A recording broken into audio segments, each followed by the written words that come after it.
विकास कहाँ है तुम? विकास 10 साल से कहाँ हो? विकास सरकार को सुधार करने की बिल्कुल जरूरत नहीं।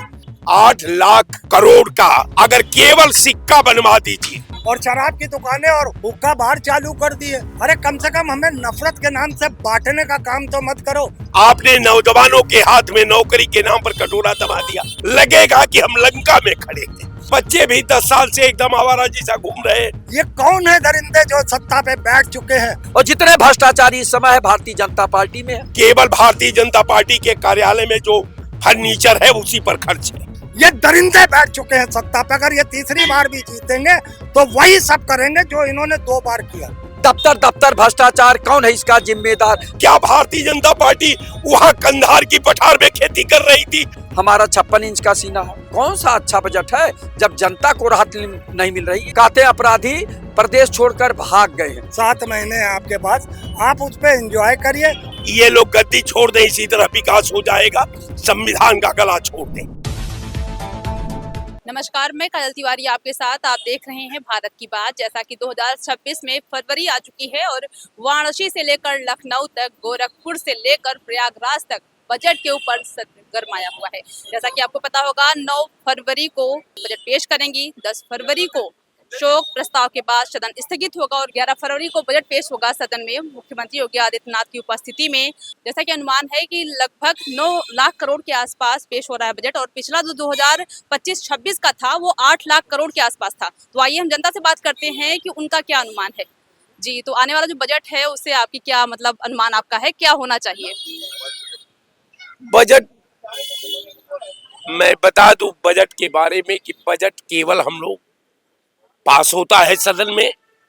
सुबह अखबार में हम लोग पढ़ लेते हैं कि सरकार ने अमुक आंकड़ा में इतना लाख करोड़ रुपए का बजट जो है उत्तर प्रदेश के विकास में दे दिया है। अब 8 लाख रुपए का, 8 लाख करोड़ का अगर केवल सिक्का बनवा दीजिए, 10-10 का सिक्का बनवा दीजिए 8 लाख करोड़ रुपए का, तो पूरा उत्तर प्रदेश सुनहला हो जाएगा। लगेगा कि हम लंका में खड़े हैं। लेकिन इनका जो है बजट केवल किताब में है, पन्ना उघारिए। अब ये कहते हैं कि साहब हमने बजट, हम पूछते हैं कि भाई आपने बजट कहाँ खर्च किया? आपने बजट में कहा कि हम स्मार्ट सिटी बनाएंगे। उत्तर प्रदेश में कोई सिटी स्मार्ट सिटी नहीं हुई। उत्तर प्रदेश में कहे बनारस को मैं गुजरात मॉडल बनाऊंगा। बनारस जब तब जैसा था उसी तरह आज भी वैसे है। आपने कहा कि मैं शिक्षा का विकास करूंगा। शिक्षा के टेक्नोलॉजी पर आपने कोई निर्माण नहीं किया।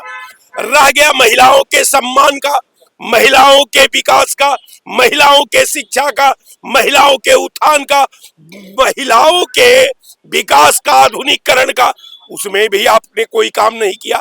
बच गया रोजगार का, तो शिक्षित बेरोजगार, आप समझिए कि शिक्षित बेरोजगार के लिए आपने कोई कल कारखाना नहीं खुलवाया, कोई उनको नौकरी का ऑप्शन नहीं ढूंढा, न नौकरी का ऑप्शन पर आपने काम किया। तो बच्चे भी 10 साल से एकदम आवारा जैसा घूम रहे हैं। एक पान वाला पान बेचता है, उसका रेट स्वयं निर्धारित करता है। एक किसान सुबह से शाम तक 3 महीना खेत में काम करता है और रेट दिल्ली में बैठकर आप निर्धारित करते हैं। तो ये अन्याय है किसानों के साथ। जैसा कि आपने कहा कि किसानों के लिए कुछ नहीं का, 2025-26 का जो बजट आया था उसमें से जो किसानों की दर थी 11%, उसको 6% कर दी गई थी। कृषक समृद्धि योजना भी शुरू की गई थी। तो क्या उससे किसानों का कुछ लाभ नहीं हुआ? अब हमको तो नहीं, चूंकि मैं किसान कांग्रेस का अध्यक्ष भी प्रदेश का रहा, 1 बार नहीं 4 बार रहा। हमको तो केवल भारतीय जनता पार्टी का विकास हुआ, या उसके समर्थकों का विकास हुआ, या उसके व्यापारियों का विकास हुआ, या उसके जो लोग हैं उनके सिस्टम में उनका विकास हुआ। देश के तो हाथ में, आपने नौजवानों के हाथ में नौकरी के नाम पर कटोरा दबा दिया। तो आने वाला जो बजट है उस पे आपकी क्या उम्मीद है, मतलब क्या किया जाए? वो कोई बजट केवल उनका कागजी है साहब। हम तो 8 लाख करोड़ का बजट का मैं जानना चाहता हूं कि बता दे कि 8 लाख में विकास के नाम पर इसने कोई उत्तर प्रदेश के भूगोल में एक स्टील प्लांट बैठाया, एक लोहा प्लांट बैठाया, एक उर्वरक प्लांट बैठाया, तो आपने बिजली का कोई प्लांट नहीं बैठाया। तो आखिर ये पैसा 8,000 लाख करोड़ गया कहाँ? लेकिन बजट में तो 25% इंफ्रास्ट्रक्चर पर खर्च किया गया है। केवल भारतीय जनता पार्टी के कार्यालय में जो फर्नीचर है उसी पर खर्च है, और तो कहीं न सड़क पर हमको दिखाई दिया, न क्षेत्र में दिखाई दिया, न जिला में दिखाई दिया, न ब्लॉक में दिखाई दिया। हाँ, भारतीय जनता पार्टी का कार्यालय कुल 500 करोड़ रुपए में बन करके 5 स्टार होटल में, जिसके पास एक कमरे का कार्यालय नहीं था, आज 5 स्टार होटल की तरह कार्यालय बना हुआ है। इनसे पूछे क्योंकि क्या भारतीय जनता पार्टी वहां कंधार की पठार में खेती कर रही थी, वहां उद्योग कर रही थी? जो 60 साल पार्टी जो शासन की, आज उसके पास कार्यालय नहीं है। आइए, 8 साल शासन कर दिए, पूरा जन्नत से लेके जहन्नुम तक भारतीय जनता पार्टी के हवाले हो गया है। तो यही इनका विधि है, यही विकास है। इनसे विकास की बात, हाँ, ये जरूर निश्चय किया जा सकता है कि ये हिंदुस्तान के भाईचारे को, हिंदुस्तान के नौजवानों को, हिंदुस्तान के किसानों को, हिंदुस्तान के महिलाओं को, के भविष्य को इन्होंने कितना बर्बाद किया, बस उसी का जो है आंकड़ा ये पेश करे। विकास क्या करेंगे? ये लोग गद्दी छोड़ दें, इसी तरह विकास हो जाएगा। संविधान का गला छोड़ दें। जी, आने वाले बजट से आपकी क्या उम्मीदें हैं, मतलब कैसे क्या होना चाहिए? बजट जब धरातल पे उतरेगा, किसानों की आय दोगुनी हो, बेरोजगारों को रोजगार मिले, महंगाई कम हो, भ्रष्टाचार समाप्त हो, तब तो बजट का हो। चिकित्सा, शिक्षा, स्वास्थ्य, रोजगार पे जो है बजट जब दिखाई दे तो जनता एहसास करेगी कि बजट अच्छा है। नहीं तो बजट तो हवा हवाई रह जाता है ना। बाद में कोई नेता इनके आते हैं भारतीय जनता पार्टी के, वो कहते हैं जुमला वाला बजट था। आप ये बताइए कि जब चिकित्सा, शिक्षा, स्वास्थ्य, रोजगार पे आप काम नहीं करेंगे, न विश्व लेवल का विश्वविद्यालय बना रहे हैं, न विश्व लेवल का कोई मेडिकल कॉलेज बना रहे हैं, और आप विश्व लेवल की बात करते कहते विश्व गुरु बन रहे हैं। हमारा 56 इंच का सीना है, हम जो है विश्व में हमारा डंका बजता है। तो कैसे डंका बजेगा जब आप यहाँ अच्छे से अच्छे वैज्ञानिक होंगे, अच्छे से अच्छा जो है विश्वविद्यालय होगा, मेडिकल कॉलेज होगा, तब न नाम होगा। तो ये सरकार केवल जुमला बोलती है, धरातल पे कुछ नहीं। जब किसानों की आय दोगुनी हो जाए, बेरोजगारों को जो है रोजगार मिल जाए, भ्रष्टाचार समाप्त हो जाए, महंगाई समाप्त हो जाए, तभी इस बजट का असर होगा। नहीं तो कहाँ असर है? आप ये बता दीजिए, जिस प्रदेश और देश में MA, MSc, MCom, PhD, DLIT, IIT, BTech, MTech, D pharma, B pharma, M pharma, ITI, polytechnic, BEd, BTC करके बच्चे बेरोजगारी का दंश झेल रहे हैं, और ये सरकार ढिढोरा पीटती है कि हमारा बजट बहुत अच्छा है। कौन सा अच्छा बजट है जब जनता को राहत नहीं मिल रही है? ये बजट केवल अडानी अंबानी के लिए है। बस सारा बजट उधरे जा रहा है। किसानों की आय दुगुनी आज तक नहीं हुई। 11 साल से देश के प्रधानमंत्री जी हैं और रोज बोलते हैं कि किसानों की आय दोगुनी करेंगे, और अभी तक दोगुनी नहीं हुई। तो आप बता दीजिए कि क्या हो रहा है? समाज बहुत दुखी है, गरीब और गरीब होता जा रहा है, अमीर और अमीर होता जा रहा है। ये खाई है। आप गरीबी रेखा से ऊपर उठाने की बात नहीं करते, हवा हवाई कर देते हैं कि 25 करोड़ लोगों का गरीबी रेखा से जीवन स्तर ऊपर उठ गया। जब आप 33 और 35 रुपया पर डे कमाने वाले को गरीबी रेखा से ऊपर मान रहे हैं, और 33 और 35 रुपया में 1 लीटर दूध नहीं मिल रहा है, आप सोच लीजिए। तो आप गरीबी रेखा की सीमा तय करते हैं, अमीरी रेखा का सीमा क्यों नहीं तय करते हैं? और जितने भ्रष्टाचारी इस समय है भारतीय जनता पार्टी में है, जितने अपराधी है भारतीय जनता पार्टी में है, और ये लोग कहते हैं zero tolerance, zero tolerance, zero tolerance. भ्रष्टाचार मुक्त उत्तर प्रदेश, अपराध मुक्त उत्तर प्रदेश, गुंडा मुक्त उत्तर प्रदेश। कहते हैं अपराधी प्रदेश छोड़कर भाग गए हैं। अरे भाग नहीं गए हैं, भारतीय जनता पार्टी में आ गए हैं। इसलिए इनको दिखाई देता है कि ये सब भ्रष्टाचार समाप्त हो गया, अपराधी समाप्त हो गए। ये केवल कहते हैं, लेकिन ये जो है धरातल पे घोर भ्रष्टाचार हो रहा है। अभी कोडिन युक्त सिरप का हाहाकार मचा हुआ था। कैसे अपराध बढ़ रहे हैं, इस पे माननीय मुख्यमंत्री जी को ध्यान देना चाहिए। अभी कानपुर में एक बच्ची के साथ रेप हुआ, और मेरठ में इस तरह का कांड हुआ। तो ये सब होते जा रहे हैं, लेकिन इनके कागजों में zero tolerance, zero tolerance. Bharatiya Janata party के कागजों में गांव का मौसम गुलाबी है, मगर ये आंकड़े झूठे हैं, दावा किताबी है। ये केवल किताबों में लिखते हैं, धरातल पे जाइए तो घोर भ्रष्टाचार हो रहा, घोर अपराध हो रहा। मैडम, एक बात आपके चैनल के माध्यम से कहना चाहता हूँ, तहसील में जाइए तो लेखपाल से लेकर SDM तक भ्रष्टाचार में लिप्त है, थाने में जाइए तो सिपाही से लेकर थानेदार तक भ्रष्टाचार में लिप्त है। ब्लॉक पे जाइए तो खंड विकास अधिकारी से लेकर ग्राम पंचायत अधिकारी तक भ्रष्टाचार में लिप्त है।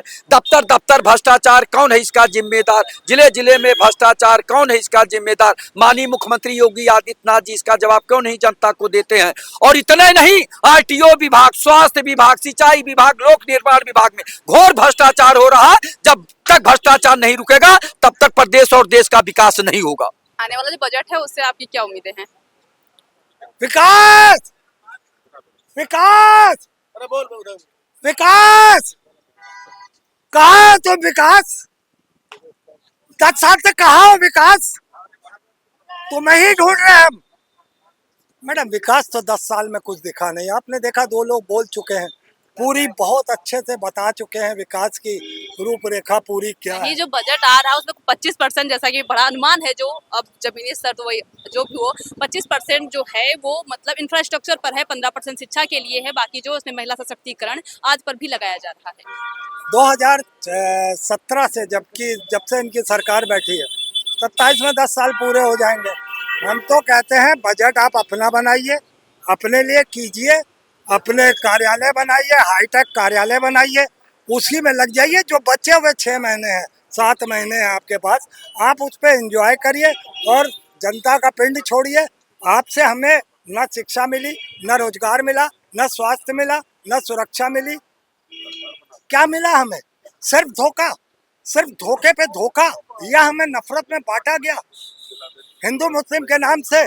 कभी ले जाओ ले जाओ स्टे ले जाओ ले जाओ ले जाओ, कोई बात नहीं यार, 10-20 खो जाएंगे, कोई बात नहीं, वो हमारा सामान उठा के ले जा रहे हैं। बताइए, ऐसे ऐसे लोग यहाँ पे चोर खड़े हो जाते हैं। खैर, वो अलग बात है। तो मैं ये कह रहा हूँ मैं कि इस तरीके से जब चलेगा कि हमें कुछ मिल ही नहीं रहा है, तो हम तो कहते हैं हमें आप कुछ ना दो, अरे कम से कम हमें नफरत के नाम से बांटने का काम तो मत करो। कभी हिंदू मुस्लिम, कभी आप अपर कास्ट से लोअर कास्ट और ओबीसी को लड़ाना, ये इनके चुनावी एजेंडे में शरीक है। और ये इसी एजेंडे को लेकर चुनाव में आते हैं और जीतते हैं। जीत के बाद सत्ता की मलाई खाते हैं। मैं ये कह रहा हूँ कि उठाकर देख लीजिए कि कितनी नौकरियां दी गई 10 साल में, कितने रोजगार दिए गए, कितना हमारे स्वास्थ्य पे ध्यान रखा, कितना शिक्षा पे। आपने क्या किया? आपने तो शिक्षा मंदिर ही बंद कर दिए और शराब की दुकानें और हुक्का बार चालू कर दिए। तो हम देखिए, मैं बजट के बारे में बहुत डिटेल में या बहुत अच्छे से नहीं बता पाऊंगा, मगर जो एक आम आदमी की भाषा में समझ आने वाला बजट है वो ये है कि इनके बजट में सिर्फ और सिर्फ हमें नफरत मिली है। बांटने काटने की बात की है। ये बटोगे कटोगे किसने कहा था? एक रहोगे सेफ होगे किसने कहा था? और आज यही देश को बांट रहे हैं। बड़े धर्म के छोटे धर्म को बांट रहे हैं, स्वर्ण जाति को ओबीसी और दलित से लड़ा रहे हैं। तो ये कौन है? ये कौन है दरिंदे जो सत्ता पे बैठ चुके हैं? ये कौन है जो बुलडोजर बाबा के रूप में बैठ चुके हैं? इनसे पूछिए, इनसे पूछिए, इन्होंने जनता की पीड़ा को समझा है, उसकी जरूरतों को समझा है। उनके 6 मुद्दे हैं: शिक्षा, रोजगार, स्वास्थ्य, नौकरियां, महंगाई, सुरक्षा। क्या उस पर कभी इन लोगों, इन दरिंदों ने बात की है? अरे कमा लेने दीजिए मैम, और 5, 7, 8 महीने इनको कमा लेने दीजिए। अगर जनता को शर्म है, अंधभक्तों को शर्म है, देश के नागरिक अगर आज ये महसूस करे कि वो 10 साल से सिर्फ ठगे जा रहे हैं, सिर्फ नफरत की आग में फेंके जा रहे हैं, झोंके जा रहे हैं, हिंदू मुस्लिम किया जा रहा है, मिला हो कुछ, तो मैं यकीनन कहता हूँ कि कोई भी पार्टी हो, चाहे वो भाजपा हो, चाहे कांग्रेस हो, चाहे बहुजन हो, चाहे समाजवादी पार्टी हो, जो करेगा वही कुछ उसमें क्रेडिट पाएगा। मगर हम देख रहे हैं जिस तरीके से विकास की बात कही गई थी, इसीलिए जो मैंने विकास का नारा दिया था, बहुत ढूंढा हमने विकास, विकास हमें कहीं नजर नहीं। आपके हिसाब से मतलब आप क्या चाहते हैं, क्या उसमें सुधार किया जाए? सुधार इनको करने की जरूरत नहीं है, सरकार को सुधार करने की बिल्कुल जरूरत नहीं है। ये दरिंदे बैठ चुके हैं सत्ता पे। अगर ये तीसरी बार भी जीतेंगे तो वही सब करेंगे जो इन्होंने 2 बार किया।